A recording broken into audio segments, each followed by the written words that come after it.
Hey, Candice. Hey, Scott.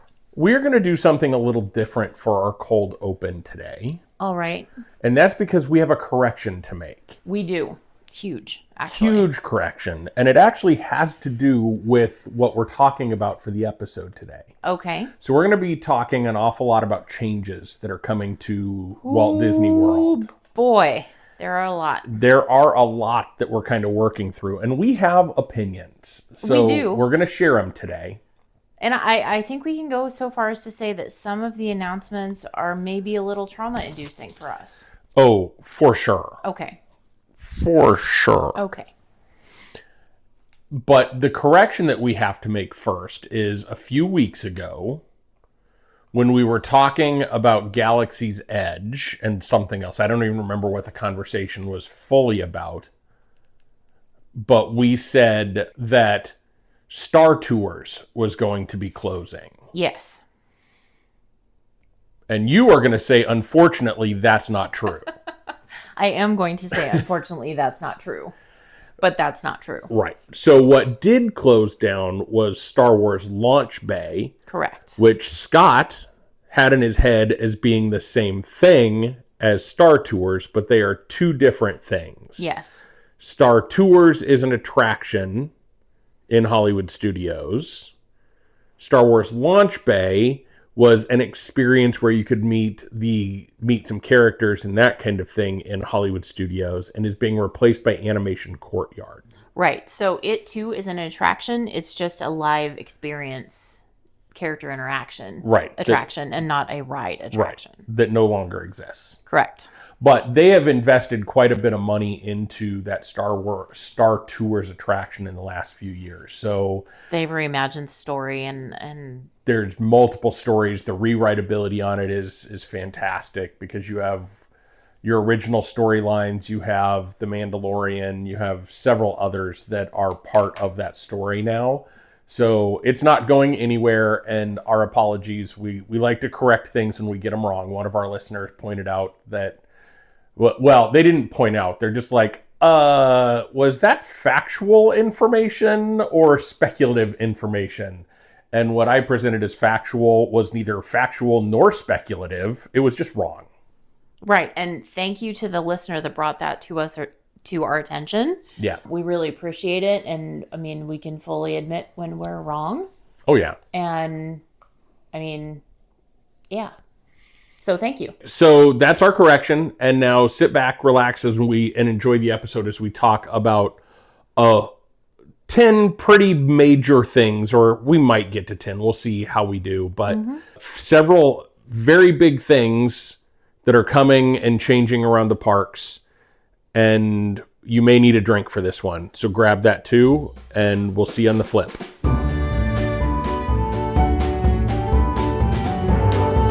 Hey, welcome to Hangin' at the Hangar Bar. I'm Scott. And I'm Candice. We're here to chat all things Disney as child-free Disney adults. Stories, snacks, and a little magic along the way. Grab a drink and get comfy and come hang out with us.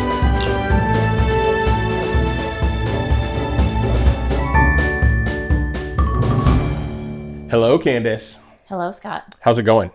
Fine. How are you? Good. Are you sure? I'm as fine as I can be. I've had a couple days now to sit on the information we're going to talk about first. Okay.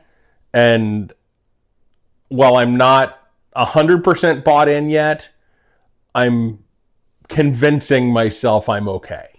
Well, the simple fact of the matter is we don't have a choice. Right. And there's nothing we can do to change it or control it. So we're just going to have to sit with it. Right. And unfortunately, they did not take my idea for Carousel of Progress. No. But, you know, if full disclosure, we've seen some reimaginations and refurbishments of attractions that we dearly love that have been good changes and some that have been trash. Yeah.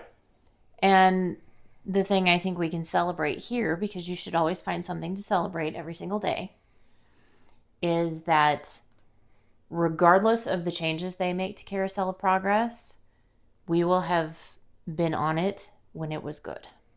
Oh, yeah, 100%. And that's a good place for us to stop and sort of say, The first change we're going to talk about today is just this last week. They announced a major refurbishment of Carousel of Progress. Mm-hmm. So they are going to close it down in July of this year, and it's not going to open back up until sometime in 2027. Mm-hmm. They are doing away with basically everything in that attraction that we know and love today. So it's no longer going to be themed around the turn of the century and the advent of electricity and how electricity and updates and that kind of thing have changed over time. I'll be interested to see the story they tell, because they're starting the attraction instead of 1900, they're starting in 1969 with the moon landing. Okay. Same family, same song, same cute dog will all be there. But then they go from like 1969 to somewhere in the 70s or 80s. I can't remember exactly, and I don't have the article in front of me. But I keep thinking to myself, nobody wants to go back to the 80s. What story are they going to tell from the 80s? The Iran-Contra affair? Maybe the advent of neon clothing and how it should never make a return ever. Right.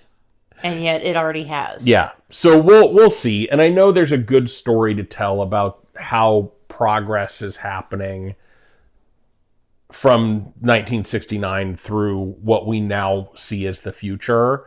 And that ride was getting harder and harder for people of younger generations to get involved in. And that's where my brain goes, is I keep thinking about the fact that you kind of have to be a history person to enjoy that attraction as it sits today.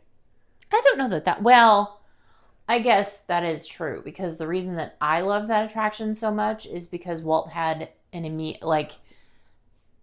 a tangible hand in it. Right. He physically touched that attraction. We'll get there in just a minute, because that's one of my biggest concerns about the changes that they're making. But I think if you think about kids born 2000 plus, they don't know, they don't have, for the most part, they don't have people that are even talking to them about turn of century America. When they're talking to their grandparents, they're talking to people that were born in the 50s and 60s.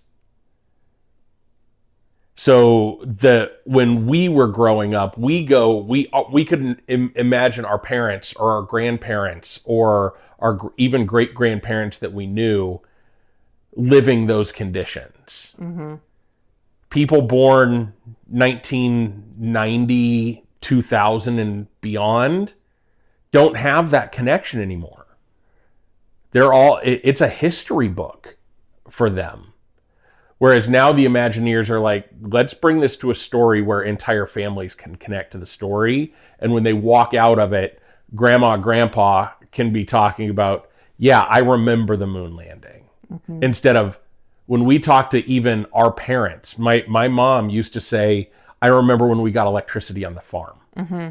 So from that standpoint, it probably is time to update it. And as long as the Imagineers are careful with the story they tell, which that's a hard story to screw up, because as long as they stay connected to progress and technology and that kind of thing, it will be the same story, just different decades.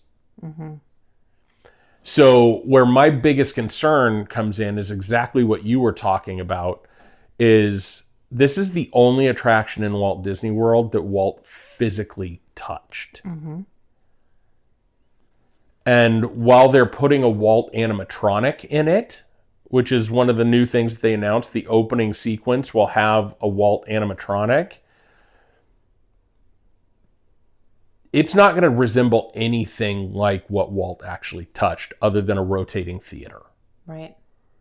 Which, may I say, since we're speaking about the Walt animatronic, I hope that they have learned enough from the one they had in California, or have in California, mm-hmm. that they improve it enough so that it actually looks like Walt. Yeah, that's my concern too, or one of my concerns. I was actually talking to somebody yesterday who recently went to Disneyland, And I asked about the Walt animatronic for that very reason of I've heard not great things. The pictures I've seen are not great.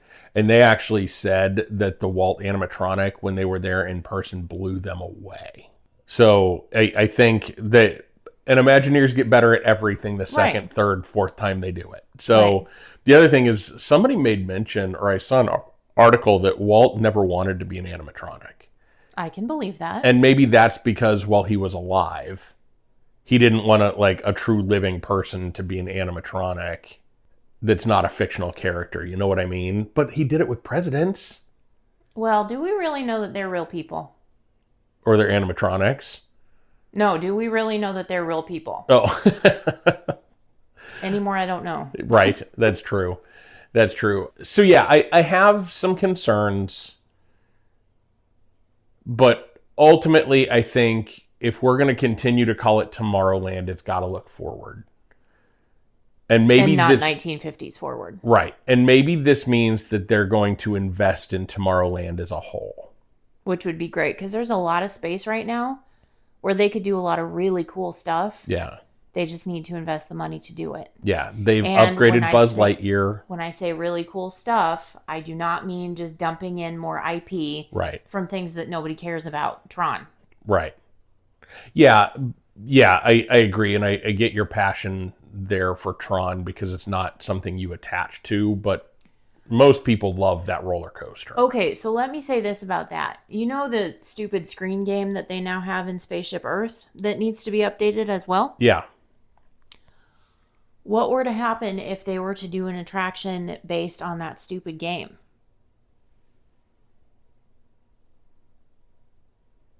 That's kind of what the future of Carousel of Progress is going to look like, would be my guess. Well, but I mean, you could do it with, like, take a picture when you walk in to the attraction and then just kind of build it out. They could fully rely on screens for that mess. Yes. Yes. Yeah, I think they are investing some money in Tomorrowland. Like I said, Buzz Lightyear, now Carousel of Progress. Ooh, maybe they can put the twinkle sidewalks back. Maybe. You know, like they have in Epcot now. Again. Yeah. Maybe they could put twinkle sidewalks. Yeah. So let's hope this is just TM. Let's hope that this is just a start of them investing in Tomorrowland. And I'm going to remain cautiously optimistic and just be happy that they're not just completely ripping it out and replacing it with something else. I think there would be riots. Honestly, I do. I've said on this podcast for years that if they ever decide to do that, I'm chaining myself to the building. Right. And I actually remember the first time I was ever in Walt Disney World, Carousel of Progress was open on a limited basis because they were actually thinking about shutting it down. Right. And that was 30 years ago. Right. Yeah, and so many people see it as a nice quiet nap spot, or because it's 20 minutes in the air conditioning and the same music over and over. John's voice can be a little soothing at times. Easy on a hot day to just go in there and nap. We've never been in that theater, in one of those theaters with more than 15 other people. Right. And it's creepy in the front row. I'm just going to put that out there. Just a little bit. Just a little bit. Okay. So that's the first big change that we want to talk about. And come out to our socials. We posted a Facebook story or a Facebook post this week about that. Come out and interact with us on that one, or start a new one or whatever, and let us know what you think of the change to Carousel of Progress. I'm interested to see what people think. I've seen such a huge mix of reactions online this week that it's hitting raw for some people. Well, yeah, because it came out of nowhere. Right.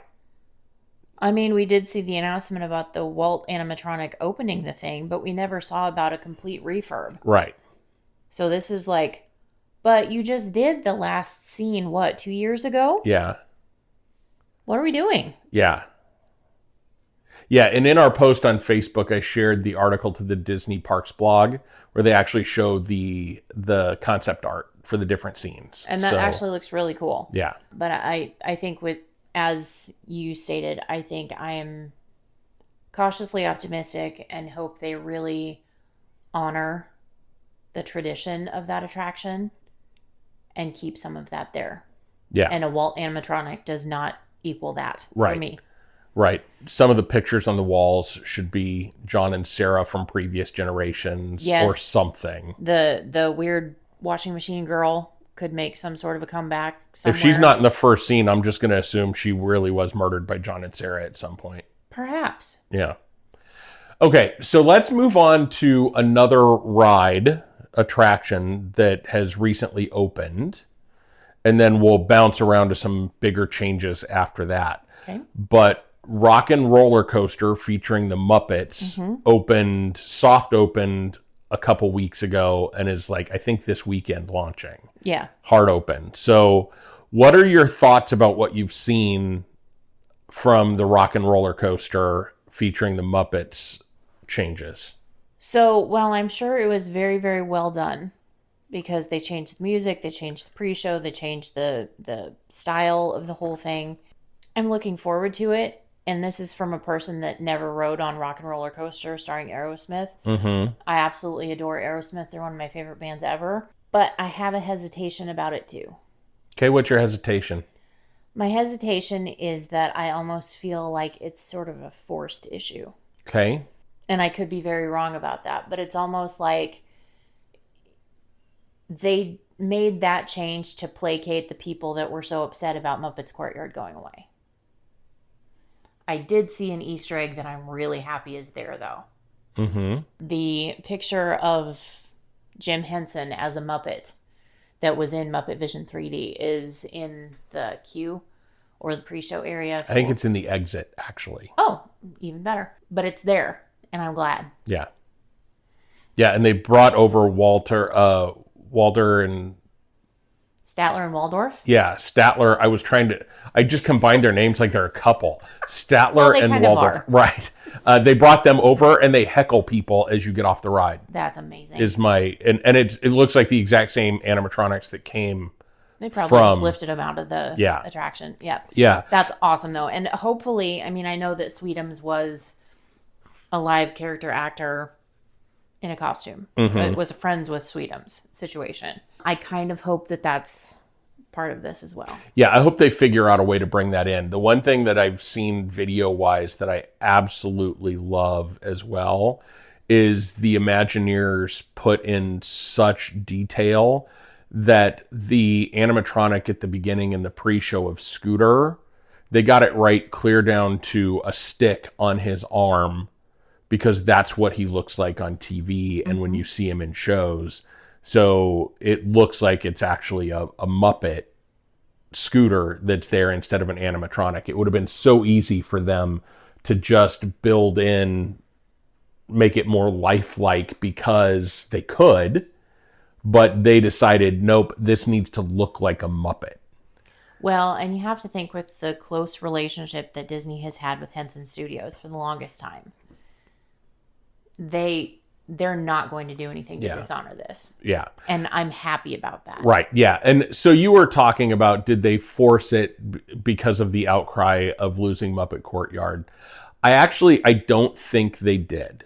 I think they had a couple of options that they could have gone with, and they wanted to maintain the connection with the Muppets within the park because I think they needed to go to a place where they could update music more frequently.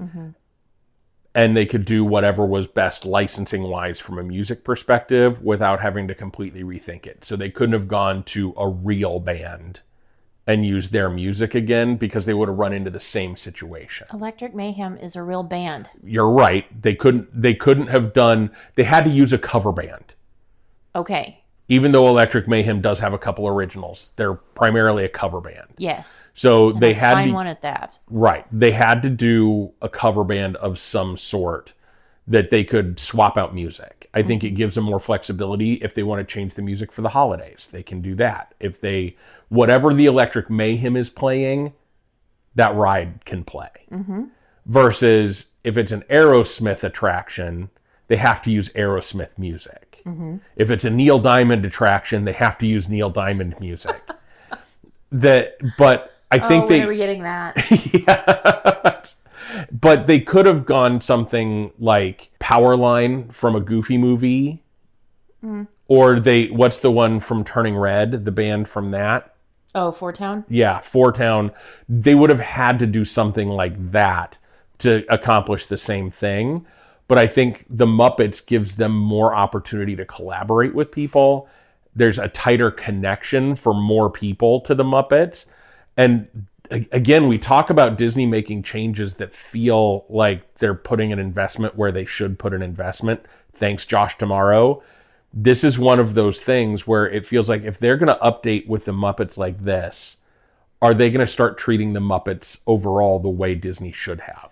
They have fallen down with the Muppets since they bought Henson Studios. They have. And I will say that seeing both the reaction online and just kind of the overall feeling of Seth Rogen bringing the Muppet Show back, even for just one episode, I think that opens up countless opportunity to bring that back on a regular basis and then tie that somehow into Rock and Roller Coaster. Right. I mean, it works perfectly. Yeah, it so does. Let me just say one thing about the launch, and I read this and it kind of outraged me, so I'm going to share my outrage with you. Ooh, Ragey Scott, I like it. Yeah. When they did the opening, Electric Mayhem did a concert out in front of the attraction. Yes. It was overrun by influencers holding selfie sticks and holding cameras above their heads. And selfie sticks? Well, it may not have been selfie sticks, but like filming and holding their phones above their heads. Oh, and sure. Not there to party and have a good time with the band. It was, I'm here to film and create content. So as I've seen some of the videos of that from some of the more popular content creators, I've been a little disappointed that that wasn't more of a guest experience instead of a media experience. And it would have been so easy, I think, to have like an actual media event for it. And then open it up to guests and be like, influencers, you have to go. Right. You've taken what you're going to take. Go. Right. Let's let the guests in. Right. I saw one influencer that's based out of Scotland, I think, that she just cracks me up. I have trouble understanding her because she has a really thick Scottish accent. And she talks really fast. But she was raging on the fact that nobody was dancing at the Electric Mayhem concert. You do not get Electric Mayhem concerts very often. You've got to be in that experience and you've got to be mosh pitting it down. It's just, and I don't know if Disney missed the opportunity or if it's just influencers being influencers. I think there's a lot of that. But also, you just said something that triggered an idea, and I'm going to slap a TM on it real quick. You don't get Electric Mayhem concerts very often. Right. What if that becomes part of after-hours events in Hollywood studios? What if that becomes part of Jollywood Nights? Right. Like that just... Oh my God, an Electric Mayhem Christmas concert. Dance party. Right. Can you see him doing Rocking Around the Christmas Tree with I Animal? Can. Christmas. Love it. Yeah. Or if they want to go old Hollywood, have Miss Piggy in sequins sitting on a piano that Rolf is playing. Right. Singing Christmas ballads. Yes. Hello. Yeah. TM. Yeah. That's a great idea. That's a fantastic idea. Okay. So let's move to something a little bit bigger. And so those were the two most recent changes. Those are big enough? I know. They're huge, but we're going to talk more land size changes. Those are also the two most recent things that we wanted to talk about. Everything else we're going to talk about has probably been talked about on this show before in some capacity. Well, keep in mind, we're not a news podcast. Right, exactly. So... This is an opinions about things that are happening. We just happen to land in a couple week period where there's some things happening that we had to talk about. Mm-hmm. So the next one is the death of Frontierland as we know it. Mm-hmm. There are construction walls everywhere. Rivers of America has been drained and is being replaced by Cars Land. You have the Villains Land that's coming up. These changes probably, I think Cars Land will happen before Villains Land from a construction standpoint, but we're still looking at 2028 or 29 before either of these things open. So huge forward-looking projects. Again, Disney, the Villains Land is a swing for the fences that we haven't seen from Disney in probably 20 years. Right. Since Animal Kingdom opened. Right. Which is huge. So we'll probably talk, we'll talk about Villains Land by itself, but I just want to talk about your feelings on what they're doing to Frontierland as a whole. I hate it. Tell me why. Okay. So if you're talking Frontier, I understand that Radiator Springs takes place on Route 66, which is mostly located in the western part of the United States, or the frontier, or what used to be the frontier. If we're talking about historic America, and you're walking along what looks like a front street in an old western town, and you come across a racetrack, that makes no sense. So they're almost going to have to update all of it. Yeah. And my fear is they're going to change all of it to look like Radiator Springs, like California Adventure. And then where are the country bears going to live? Right. So you have the country bears in that area. Is Mine Train? Tiana is there. Is Mine Train considered part of Frontierland? Big Thunder is. That's what I meant. Big Thunder. That's the one.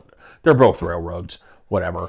Different theming, but it's fine. Right. Everything's fine. Yeah. But so that's considered part of Frontierland as well. So I think what we have to do is we have to trust Disney to make the shift in the park like they do for every other part of the park. Like going into Adventureland, then into Frontierland.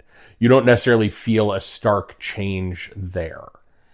You don't, but just the location that we're talking about, where Rivers of America sat, whatever, is right in the middle.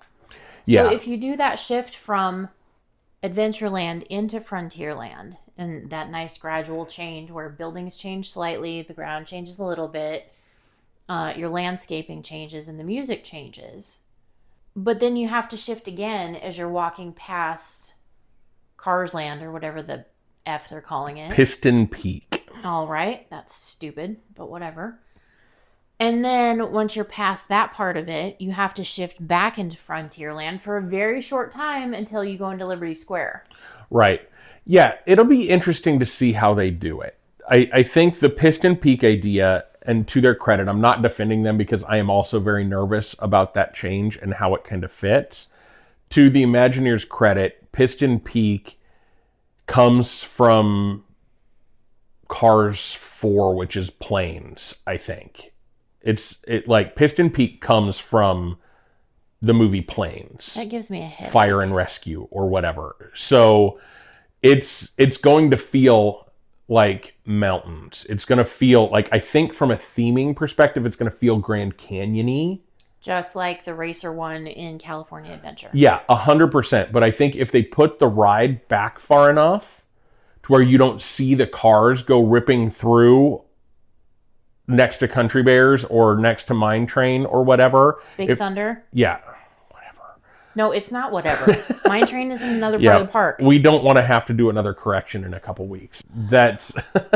You're insulting the map. Yeah, so I think as long as they put the actual physical attraction with the cars racing around back a little bit and mask it by hills and mountains and trees and that kind of thing, I think they'll be able to accomplish it and still have it feel like Frontierland, because they're not getting rid of Country Bears. No, they're they not just getting redid rid that. of Big Thunder because they just redid that. Right. They're not getting rid of Tiana. Right. They're not changing it to New Orleans Square like it is in Disneyland. So that wouldn't fit anyway. right. That's what I'm saying, is they're not going to make a big shift to something that they've already done a lot of work to. So I think we'll just have to see how they build that in and how they hide the modernness of cars racing. And another thing they're going to have to watch out for is the queue line for Haunted Mansion also butted up against Rivers of America, Yeah. and you could see it from the riverboat. You can't have car sounds ripping around Right. when you're in the line starting to get spookied at a Haunted Mansion. Right. You just can't. Yeah. It'll be interesting because I don't know how much space Tom Sawyer Island took up. It was not small. Right. So are they going to be able to, like, is it going to look like as you turn right to go find that attraction and whatever food they happen to put over there, are you going to be walking into a big canyon? Yeah, I don't know. To where from Haunted Mansion you're seeing mountains and Big Thunder. Because you can see Big Thunder from Haunted Mansion queue line. To be perfectly honest, I've never looked over in that direction from Haunted Mansion Right. because the cemetery where the headstones and Madame Leota Right. and all that is right there where you could probably see the furthest. Right. But from the very beginning of the queue line, you could see across the other way. Right. So they're going to have to be careful with Yeah. it regardless. And that's both visually, auditory, all those other things. Yeah. Yeah, I think they're trying to make Magic Kingdom back into the premier park for Walt Disney World and honestly in Orlando. When you think they're adding that attraction, which is another kind of thrill attraction in that park, you are adding Village Land, which is coming with 2 different rides, food, and we'll talk about that here in just a minute too, with food and all the things that come with that huge investment that is the big swing we were talking about. All of a sudden, it's going to compete with Epcot again from people's favorite park. Like, for me, I think about what they're adding to that and how cool it's going to be. Update Tomorrowland a little bit. New Fantasyland probably is at a spot where it needs a little bit of help now. But they're proving that they're willing to throw money at this stuff. You know, and honestly, if they were to tear out Storybook Circus and put Mickey's Toontown Fair back where it belongs and have those meet and greets back in that part of the park, that would be another huge step in the right direction. Yeah. I think I don't know that that's going to happen. But probably not. We need to, next time we're there, we need to go back to Storybook Circus and see if we can figure out the story that the Imagineers want to tell. That may be why I don't like it, because I don't know that there is a story other than the Fab Five and some of the lesser known characters like Pete and those characters have joined a circus. And they're the performers in the circus. But and the Dumbo rides are back there. Right. And there's a splash pad back there. And the entrance to the train is back there. That doesn't matter. Right. And that's why we need to figure out the story. We felt the same way about Disney Springs. Now, I'm going to throw us back to our kid village a little bit, or our childhood. If they were to actually do a Dumbo circus, they would have to throw a retro station up on Disney Plus. I understand that, but just play Dumbo Circus on a loop. That could be really cool. Yeah. Is Dumbo Circus on Disney Plus? No. I've looked. I need to write a strongly worded letter. I love Dumbo Circus. It's a great show. Some of the characters were kind of freaky, but that's right. okay. That happens a lot in Disney things. It does. But what were we talking about? Oh, trying to make Magic Kingdom the premier park. I'm not disagreeing with you on that. And I think, so one of the biggest knocks about Epcot is that it is very adult. You know what? Fine. Let it be what it is. Build up Magic Kingdom so that pulls the, this is too adult, there's nothing to do. Get out of Epcot and go to Magic Kingdom and deal with strollers. Go. I will go, and I will love Villains Land and all of my classic must-do rides. And then I will go over to Epcot and spend the rest of the day there. Yeah. Or Animal Kingdom. Yeah. So let's jump into Villains Land next. So Disney is positioning Villains Land again as a huge swing for the fences. Again, investment that they haven't made in 20 plus years at the parks. And it's going to come with 2 attractions. They haven't released a lot about those attractions yet.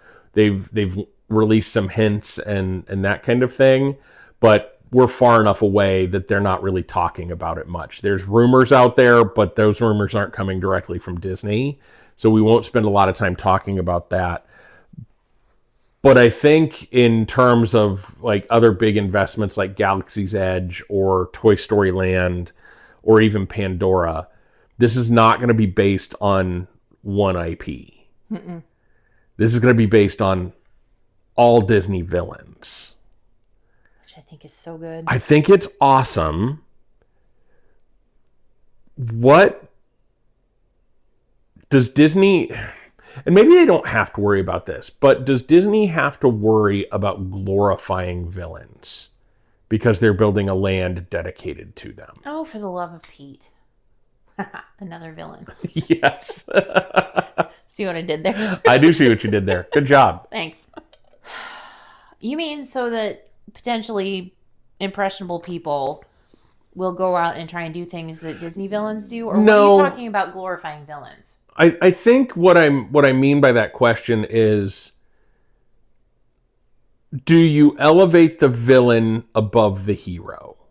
Which Disney movies are more about the heroes. They're more about, and the villains are there as a storytelling device versus... Right, because they're not truly good unless there's some evil to fight. Right. So how do they build that in and not overly glorify the villain side of things to where then all of a sudden we get a crap ton of villain movies where they blur that line between good and evil? I think that's kind of the point of the whole thing, though, is that we're actually celebrating the villains. And this is the only way that I can think to say this, and it's not what I want to be saying right now, but it's the only way I can think of to say it. They bring the juiciness to the stories. Mm-hmm. Because again, without them, it's just fine. The world's fine. Everything's fine. People are fine. There is no hero. There is no heroine. There's no nothing. There's no story without the villain. And I think for their little own corner of the world, and I'm using air quotes when I say world because, yes, that's okay. That they can just be there and wreak havoc on whatever they need to do, and that's their place. And we don't need to introduce their nemesis, shall we say. Mm-hmm. There doesn't need to be an element of good there. Okay. Now, where I think Disney does have to be a little bit careful, and I can easily see this happening, you just said it, an overabundance of origin stories for the villains. Right. I don't care why Maleficent is bad. Well, and she's got her origin stories already, and they're fabulous. Right. I don't care. Yeah. Yeah, I don't care why Pete is an asshole. No. I just care that he is one. Right. I don't care that... I don't need to know Yzma's backstory. I was just thinking the exact same thing. To love her as a villain. Right. I love her as a villain because she's fabulous. Right. But, yeah. And she has one of the most classic lines in any Disney movie ever. Why do we even have that lever? You're the one that built it.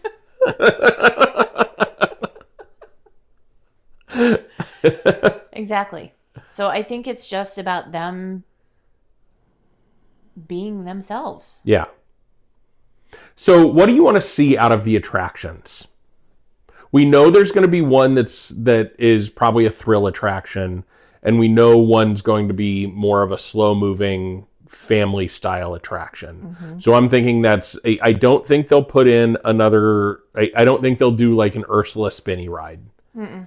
I think it'll be like a slow-moving storytelling boat type attraction will be the more family one, mm-hmm. the one for riders of all sizes. And then the thrill one, I hope to God they build in Emperor's New Groove into that somehow. But do they tell more than one villain story on a thrill attraction? Well, and how do they do it? I think that's going to happen. As I think through that, I'm thinking that most of their thrill attractions are like a minute and a half long. That's not really enough to tell any story at all. Mm-hmm. But then the flip side of me thinks to things like Guardians, Rock and Roller Coaster. Mm-hmm.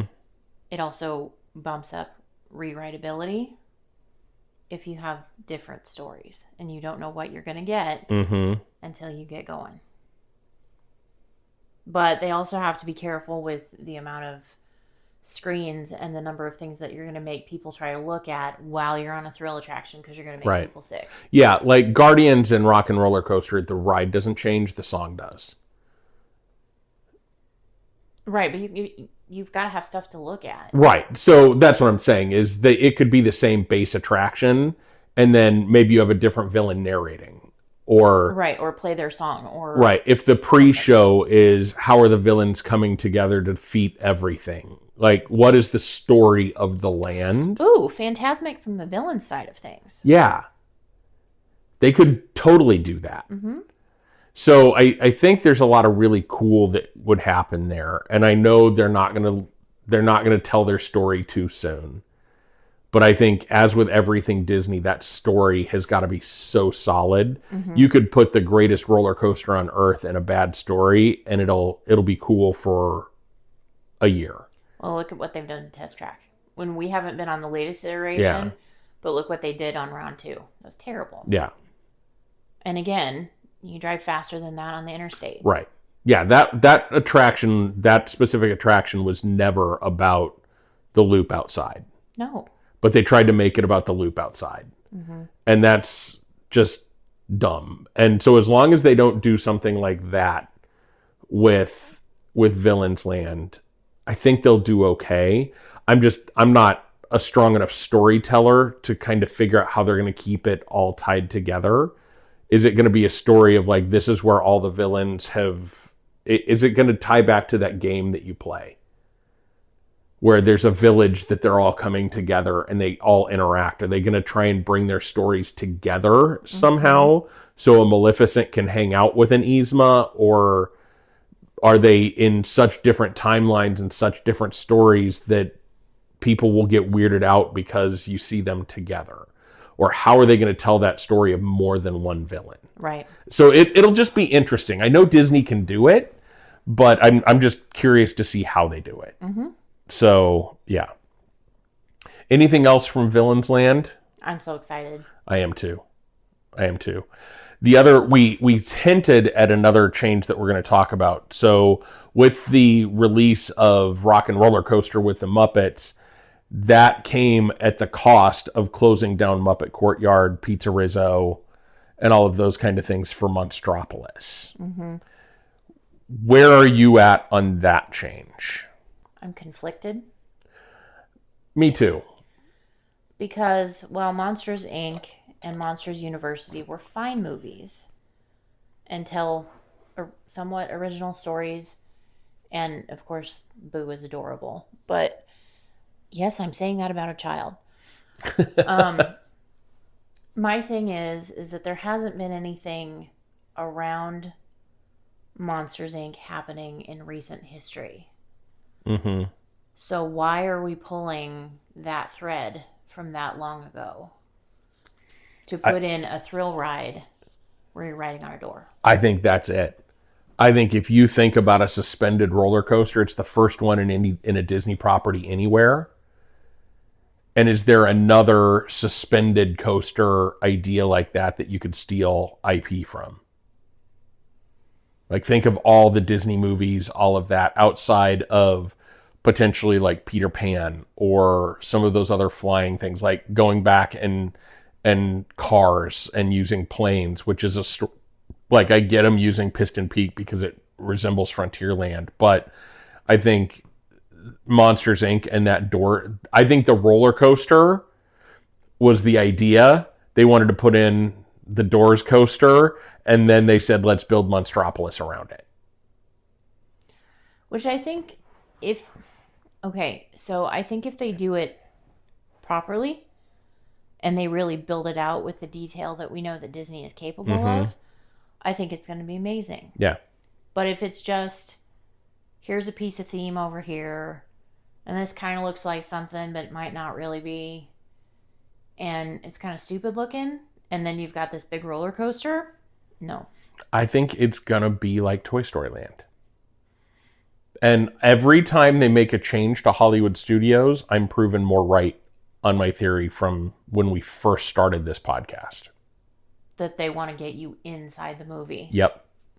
Every change they have made to Hollywood Studios in the last 15 years has been to bring you in to the story. Galaxy's Edge, Toy Story Land, even updating Rock and Roller Coaster brings you into a Disney story. Mm-hmm. Tower of Terror has always been you're in the story. You're in the hotel. Mm-hmm. You think about Mickey and Minnie's Runaway Railway. It is truly bringing you like physically into that story. Mm-hmm.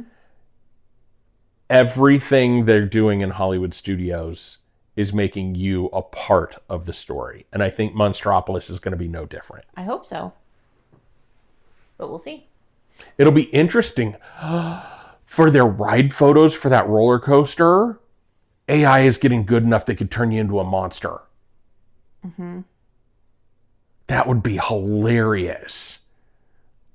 My guess is they'll just put a monster on the door with you instead of turning you into a monster. But how funny would that be? Well, yeah, but how would you know that that's your picture? Because it's tied to the car that you were on and your magic band. Well, I know, but like you can walk up, like when you walk up to ride photos now, you see all of them. It's not just you. Doesn't it tell? I could be wrong, but I thought it like told you what car you're looking at too. But I don't know. Disney can figure it out. Yes. But I think that would be awesome. Have a magic shot, and maybe it's like you get the regular ride photo, but then the magic shot is a layover of you as a monster. Mm-hmm. Riding the door, which would be hilarious. With a door behind you, and Randall is riding on that one. Right. Chasing you. TM. Yep. TM Disney. Done. So yeah, that's another one that I'm cautiously optimistic about, and I think what they're doing with Hollywood Studios is exactly that. I think they're trying to tell a more cohesive story with that entire park. I think the hard part is going to continue to be the entryway and not Hollywood Boulevard. What is it? Sunset Boulevard. Sunset Boulevard. Well, that feels old Hollywoody. You have the Brown Derby that people will freak out if that's gone. But even you think about some of the other restaurants, Sci-Fi Dining Theater, you're going in and being a part of a show. That could go away, though. You're doing 50s prime time. You're stepping back into the 50s. You're a part of the story. So everything they do there right now is making you a part of the story. And I hope Monstropolis will be the same. I think it probably will. We'll see. Okay, so the next big change that we want to talk about is construction walls around Animal Kingdom everywhere. Mm-hmm. They got rid of Dino Land USA. R.I.P. R.I.P. They are putting in an Indiana Jones ride where Dino-Rama used to be, or whatever it was, dinosaur. Uh-huh. They are putting in an Encanto attraction. Uh-huh. And completely changing up the land concept away from Dino Land into that Encanto kind of land. Do you think what they're talking about makes Animal Kingdom better? Or do you think it is a stretch just to get more IP into the park? Yes. So it'll be better and it's a stretch. Yes. Because, as we've spoken about before, people really didn't understand the story behind Dino Land because it wasn't... It didn't hit them in the face. Right. It was subtle, and it wasn't a story that people actually went to the park to look for. Right. So I think bringing Encanto in, especially with the attraction that they're talking about, TM, by the way. We TM'd that a long time ago. I think that lets them bring in some very popular IP to the park. And I also think it maintains the theme of Dino Land because it is Antonio's room. So you've got all the animals. Right. The Indiana Jones thing, I don't care. And part of me to that thinks, okay, the track is the same. The track for Dinosaur is the exact track that they use for the Indiana Jones ride in California. Right. My feeling about that is a little iffy though, because like part of the reason that they changed Tower of Terror in California is because it had to fit into Marvel, whatever it is. Right. And so now there's going to be the same ride on both coasts. That doesn't fall into where Disney's headed with this. So is it just like we've got the space, we've got the track, it's already done? And it kind of fits into a South America theme. Kinda. Ish. Yeah, Mexican Riviera. Yeah. Kind of theme. But It fits ish. Ish. It fits better than Dinosaur. Now. Right. Yeah. Yeah. So that might be one of those things where we need to save some money because we're investing so much in all these other things that it fits close enough. And it's super popular in California. Tear down this whole thing. Right. Yeah. We don't have to redo track. We don't have to... They could make it a little smoother and not have to have people have adjustments when they get out right. of it. That and Space Mountain. Mm-hmm. Yeah, I agree. Oh, that's another thing. We should talk about the other big Animal Kingdom change that didn't make my list, but it just popped into my head was the show in the Tree of Life. Changed from Bugs. Zootopia. Yeah, Mm-hmm. A Bug's Life to a Zootopia show. I've not heard anything about that. If people like it or not. I haven't heard much about it either. The thing that I do find interesting about that whole thing is that, and I saw a blip about this a while ago, but like as it stands right now, Zootopia 1 and 2, mm-hmm. there are no birds. Right. And yet occasionally around the Tree of Life, they do the macaw show. Mm-hmm. So it's like, what are we doing? Right. Now, I know that at the end of Zootopia 2, there were teasers and Easter eggs and that kind of thing for a third surprise. And I just rolled my eyes. But the birds are coming back to Zootopia. Right. So it could be interesting. But I find that whole thing, like just the placement. Right. Interesting. Yeah. And I wonder why is A Bug's Life now old enough that they just don't connect to it anymore? Or did they get enough complaints about being stung by bees and having things crawl? It's bugs and it's gross. Yeah. Yeah. Again, I haven't seen it. And then the other Animal Kingdom change that it did make my list, so let's talk about it. What do we think about Bluey coming to Animal Kingdom in the affection section? Part of Animal Kingdom. I like that, but again, that is not made for my demographic. Right. Yeah, I was talking to somebody yesterday that they were talking about, is Animal Kingdom a full day park right now or in the future with me, my husband, and a 4-year-old and a 3-year-old? I'm like, you could make the new Bluey section probably a full day part of your park if you wanted to. With kids that age, because my guess is that's what they watch. Yeah. So I don't now. Do I have a reason to even go over to Rafiki's Planet Watch and Affection section? Probably not. Especially if they're going to close down access to the vet spot that you can go look at, that kind of thing. I'm not going to go look for Bluey. Well, and honestly, we can go to our children's zoo here and pet a goat if we really need to. But... And feed a giraffe. Yeah. Yeah, we should go do that. We should. Yeah, but I mean, to be fair, Animal Kingdom is a full day for us. And even if that's just paying admission and then going and sitting at Nomad Lounge. Yeah. Yeah, 100%. Okay, 2 more things that I just want to talk about really quickly. So we hinted at it when we were talking about Carousel of Progress. The Imagineers are really going all in on Walt animatronics and an obsession with Walt. That's okay. Is it? Do you think Walt would have wanted that for his parks? No, because it wasn't about him. It was about the stories he created. Right. But to that point, I think that the whole effort behind this is to kind of show the origin story. Right. Of where all of this is happening and the man that created all of this. And I'm sorry, that needs to be there. Yeah. I don't know that animatronics and that kind of thing are necessarily the answer to that. Mm-hmm. Walt has to have a presence in those parks. Right. He has to. It feels like they're turning him into IP.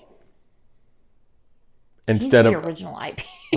right. But you get what I'm saying when I say that, though, right? Yes, I do. They're trying to turn him into just something else they can sell. Mm-hmm. Which, if they start selling like Walt plushies, you'll probably have every different version of it. Would be my guess. Could happen. So, why do you think that that's happening now within the last couple of years? Has he been gone long enough now that they're telling his story from a historical perspective and really saying, okay, it's okay that we make him IP now because it's been 50 years, 50, 60 years since he passed? I think his story is very compelling. And again, I think it's important to understand what all he went through, where he came from, his family, all of these kinds of... I mean, the story is almost impossible to believe unless you know it. Mm-hmm. And I think in order to honor the tradition and where it all came from, you have to know the story. And just like we were talking about Dino Land, right? Like, you walk into Walt Disney World and you say, who is Walt Disney? Oh, he is this guy. He made all this. Mm-hmm. Well, but there's so much in his background that you have to remember that it wasn't easy. And it wasn't like a one-hit wonder kind of thing where he just came up with this brilliant idea for a theme park. Right. And boom, here it is.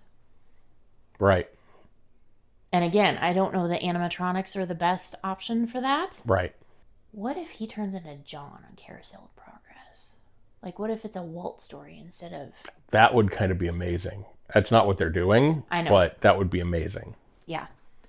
Like, if they would have announced that that's what they were going to do, Walt talking about innovation from the 1960s and beyond and sort of being the storyteller, I would have been... saying that out loud, seeing Walt in a 2000 scene might weird me out a little bit. Yeah. Versus a fictional John that... I wonder who they're going to get to voice John. I don't know. Maybe they'll have auditions. If they do, I'm applying. I know. I can be a voice actor. I know. I know you can. And then everybody that listens to the show right now can say they knew me win. Anyway, to go back to your question, I think telling Walt's story is important. And I think making sure that future generations know Walt's story right.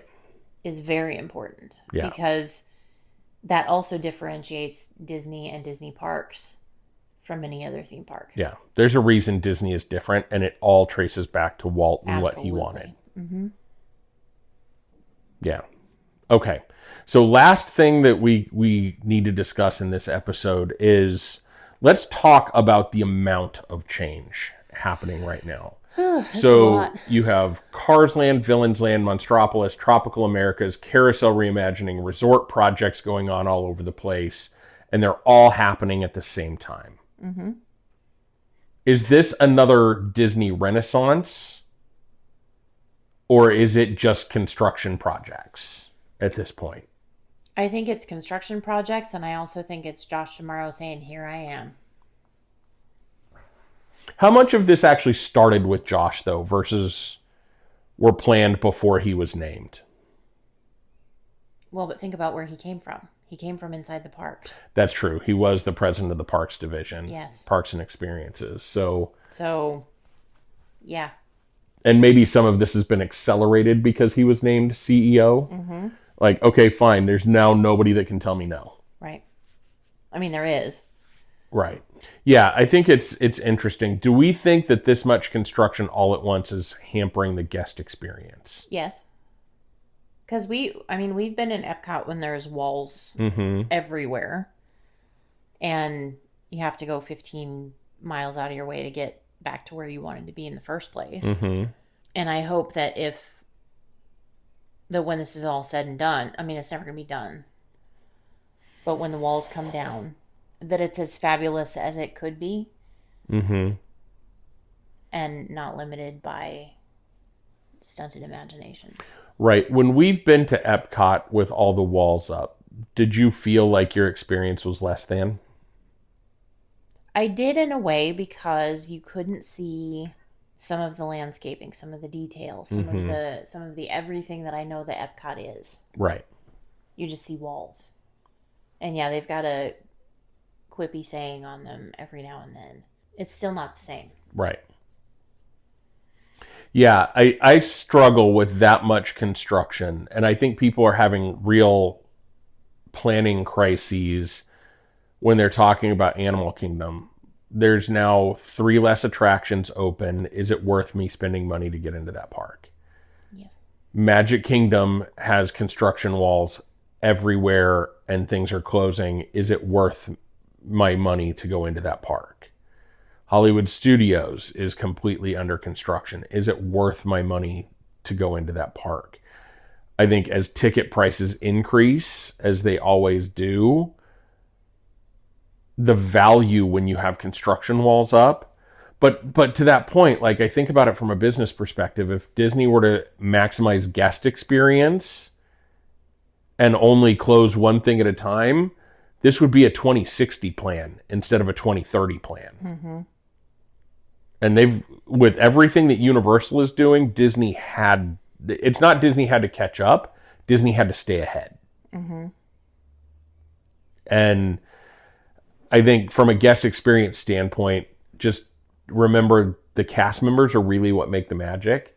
Yes, the sights, the sounds, the smells are all a part of it, but what you get to do and who you get to interact with is really where the magic happens. The story that's being told around you is really where the magic happens. So just remember that as you go into the parks. But I think before we plan to go again, we're going to start looking at what are planned opening dates for some of these things. Mm-hmm. Like, do we want to go before that's open, or do we want to wait until after it's open? Both. Or both. If you can afford both, that's fine. And I can tell you that I am not a big fan, and I think we've talked about this before, of going on inaugural sailings or going the first week of a ride or an attraction being open or any of that thing. Like, we like to allow enough time for the bugs to get worked out. Yeah. And then go in and really enjoy it. Yeah. But so we'll see what happens. Yeah. Yeah, there's a lot going on right now, which is fun. Mm-hmm. A lot going on right now is part of one of the reasons why we started this podcast, because we always have opinions about what they're doing. Oh, boy, do we. Yeah. Mm-hmm. Any other changes that and I know, like we said, there's resort changes happening. There's things happening all over. Changes in policy on the Disney Cruise Line. All sorts of things that we're not discussing today. But is there anything else that you wanted to chat about from a change perspective or a recent news perspective before we wrap this one up? I think we've done enough. Yeah. That was a lot. This was a heavy episode. Hopefully you all enjoyed it. Mm-hmm. We did. This was a fun conversation. Yeah. Okay. As always, come check us out on our socials. Check us out on Discord. Come interact with us. One of our favorite things is hearing from you all and having you be a part of our family and our Hangar Bar crew. And we appreciate you listening as always. Like, subscribe the podcast, all of those kind of things. Share us. Share us where you can. And again, thank you so much for the listener that called us out and said, hey, are you sure about this? If we get it wrong, let us know. Yeah. Yeah, 100%. And remember, this line's going to hit a little bit harder right now. Ouch, I didn't even think about that. But remember, there is always a great, big, beautiful tomorrow. And we'll see you real soon.